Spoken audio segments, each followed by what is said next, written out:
Will a deal finally be reached and get the Hollywood machinery back up and running? Claire Atkinson, we have gone to many times to talk about this, and she's host of Media Mix podcast and contributing editor for The Ankler. She joins us now here on set. Thank you for coming in on a holiday weekend. When this began, we heard Fran Drescher come out with some very strong words. Let's take a listen to those. I am shocked by the way the people that we have been in business with are treating us. I cannot believe it, quite frankly. How far apart we are on so many things. How they plead poverty, that they're losing money left and right when giving hundreds of millions of dollars to their CEOs. It is disgusting. Shame on them. Okay, so strong words, but that was back on July 13th. Does it surprise you that we've not heard much from her in the last week or so, 2 weeks? Yeah, it's been quiet. We are headed down to crunch time now. It's October. The industry is feeling the pinch. We're seeing layoffs at the talent agencies, layoffs at production companies. We're hearing from people telling my colleague Elaine Lowe, who's been on the picket lines every single day, that they're thinking about getting out of the industry. So there's been very little movement this summer. Next year's summer movie slate is already up in the air, and the Fall Film Festival will be almost totally starless. So we've seen some things happen. The food banks are going up. It sounds as though a major point of pain is for the writers and actors. But do you think the major companies are feeling it yet, or is it really just with the actors and writers? I mean, I do think they're feeling it, and they're in a financial crunch right now. As affluent as those studio bosses are, their bosses are Wall Street, essentially, and they have to make sure that they are delivering profits from these streaming ventures. And at the moment, these ventures are not profitable. It's very cheap to watch these shows and get these services. We're seeing Disney today in a fight with Charter over the distribution of those channels. The Disney channels have gone dark on Charter because that cable company is saying you're giving away these streaming services, and so we're not going to pay you big increases for them.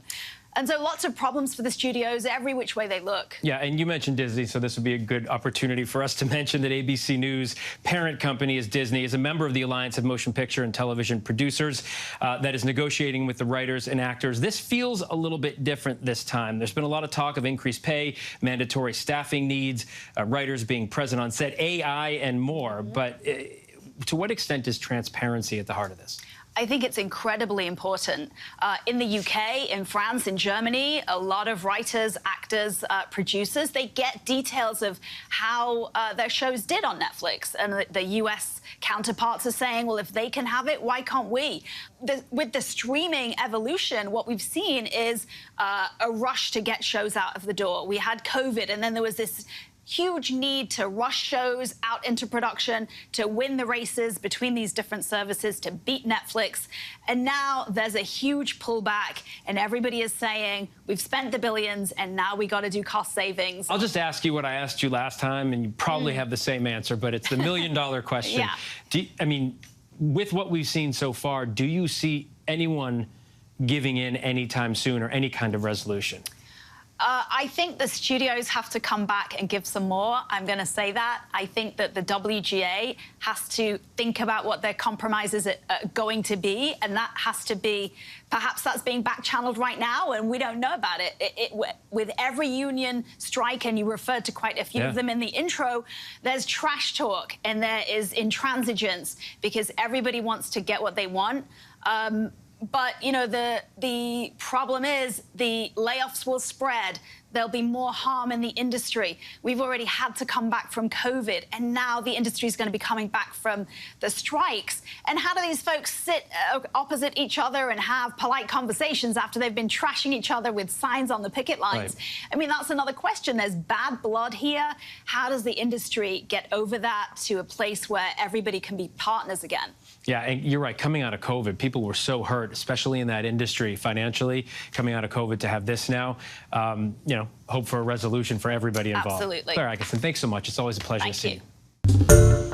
Hi, everyone. George Stephanopoulos here. Thanks for checking out the ABC News YouTube channel. If you'd like to get more videos, show highlights, and watch live event coverage, click on the right over here to subscribe to our channel. And don't forget to download the ABC News app for breaking news alerts. Thanks for watching.